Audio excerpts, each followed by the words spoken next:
Hello दोस्तों, नमस्कार। एक बार फिर से आप सभी का मैं बहुत बहुत स्वागत करता हूं। आपके जीएसटी का पैसा कहां जा रहा है? सरकार उस जीएसटी के पैसे का कहां इस्तेमाल कर रही है?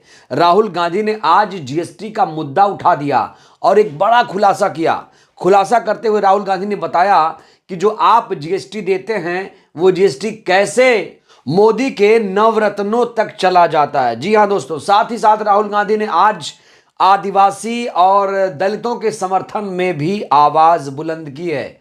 साथ ही साथ दोस्तों, राहुल गांधी ने एक बड़ा मुद्दा जो लगातार उठाया जा रहा है उनकी तरफ से, वो ये कि जातिगत जनगणना होनी चाहिए।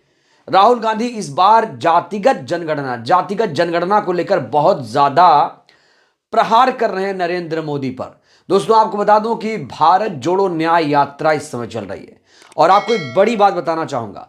भारत जोड़ो न्याय यात्रा की तस्वीरें आपको टीवी मीडिया पर देखने को नहीं मिलेंगी। जी हां दोस्तों, टीवी मीडिया ने बायकॉट कर दिया है भारत जोड़ो न्याय यात्रा को। फर्ज करिए अगर यही यात्रा नरेंद्र मोदी की होती, अगर यही यात्रा अमित शाह की होती या बीजेपी की यात्रा होती, तो क्या मीडिया इस तरह से रवैया करता, इस तरह से रवैया अख्तियार करता? बिल्कुल नहीं करता दोस्तों। और आपको बता दूं, इस समय अगर कुछ भी आप देख रहे हैं तो सोशल मीडिया पर विपक्ष की खबरें आपको देखने को मिलती हैं। तो दोस्तों, राहुल गांधी ने आज जीएसटी के मुद्दे पर, जातिगत जनगणना के मुद्दे पर मोदी सरकार पर बड़ा प्रहार किया। राहुल ने जीएसटी के पैसे को लेकर खुलासा करते हुए कहा है कि जो आपका जीएसटी का पैसा है वो सरकार के पास तो जाता है, लेकिन सरकार उस पैसे को ट्रांसफर कर देती है अपने लोकप्रिय उद्योगपति अदानी को। जी हां दोस्तों, बिल्कुल सही सुन रहे हैं आप। राहुल गांधी ने खुलासा करते हुए कहा है कि ये जो पैसा है ये सरकार विकास पर खर्च नहीं करती है, ये लोकहित में खर्च नहीं करती है, कल्याणकारी योजनाएं नहीं चलाती है, वो अपने लोकप्रिय उद्योगपति को दे देती है। और जो अदानी हैं वो इन पैसों का इस्तेमाल जानते हैं कहां करते हैं? अदानी के द्वारा जीएसटी के पैसों का इस्तेमाल होता है आदिवासी जमीन का अधिग्रहण करने में, इंफ्रास्ट्रक्चर करने में, साथ ही साथ एयरपोर्ट बनाने में, पोर्ट बनाने में और खदान लेने में। तो ये राहुल गांधी ने एक कनेक्शन का खुलासा किया है। साथ ही साथ दोस्तों, राहुल गांधी आज दलित और आदिवासियों के समर्थन में जमकर बोले। कहा कि सरकार दलित आदिवासियों की जमीन छीन रही है। जी हां दोस्तों, एक बड़ा हमला आज राहुल गांधी की तरफ से बोला गया। तो चलिए दोस्तों, बिना देर किए आपको सुनाते हैं कि राहुल गांधी ने किस तरीके से अदानी पर हमला बोला है। जरा सुनिए। आप जीएसटी भर रहे हो, आपकी जीएसटी का पैसा वही 2-3 अरबपतियों को जा रहा है। तो आप जो जीएसटी का पैसा भर रहे हो 2-3 अरबपतियों, उद्योगपतियों को जा रहा है, ये राहुल गांधी ने बड़ा हमला बोला।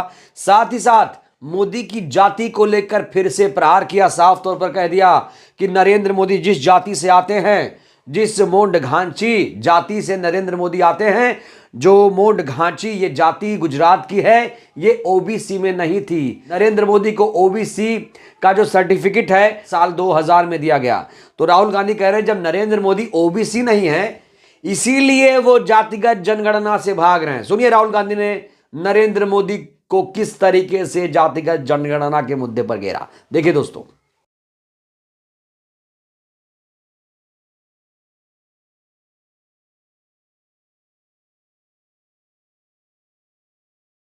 नरेंद्र मोदी जी जब पैदा हुए थे तो उनकी जो जात थी वो ओबीसी थी नहीं, वो ओबीसी पैदा ही नहीं हुए। वो ओबीसी कब बने? जब गुजरात में बीजेपी सरकार ने उनकी जाति को ओबीसी वर्ग में शामिल किया। तो नरेंद्र मोदी ओबीसी पैदा ही नहीं हुए, इसीलिए शायद उन्हें ओबीसी के लोगों से कोई वास्ता नहीं है। और लगातार राहुल गांधी सरकार को घेर रहे हैं, लगातार राहुल गांधी सरकार पर हमला कर रहे हैं, लगातार राहुल गांधी अपने अंदाज में सरकार को एक्सपोज कर रहे हैं। देखिए दोस्तों, मेरा मानना है कि सरकार के खिलाफ, सरकार के सामने एक मजबूत विपक्ष का होना बहुत जरूरी है। जब तक मजबूत विपक्ष नहीं होगा तो लोकतंत्र मजबूत नहीं होगा, लोकतंत्र मजबूत नहीं होगा तो संविधान मजबूत नहीं होगा। ये चीजें आपस में जुड़ी हुई हैं। तो विपक्ष के नेताओं की खबरें अगर टीवी मीडिया दिखाता तो उसे लोकतंत्र का चौथा जर्जर स्तंभ नहीं कहा जाता। जी हां दोस्तों, तो कुल मिलाकर राहुल गांधी की जो भारत जोड़ो न्याय यात्रा छत्तीसगढ़ पहुंच चुकी है। आपको बता दें दोस्तों, भारत जोड़ो यात्रा के माध्यम से लगातार राहुल गांधी मोदी को एक्सपोज कर रहे हैं। तो बहरहाल दोस्तों, इस वीडियो में इतना ही। राहुल गांधी ने जिस तरीके से प्रधानमंत्री नरेंद्र मोदी पर प्रहार किया, इसको लेकर आप क्या सोचते हैं? क्या वाकई नरेंद्र मोदी की जाति ओबीसी नहीं है? अपनी प्रतिक्रिया आप लोग दीजिए। बहुत बहुत ख्याल रखिए। शुक्रिया। जय भारत, जय संविधान।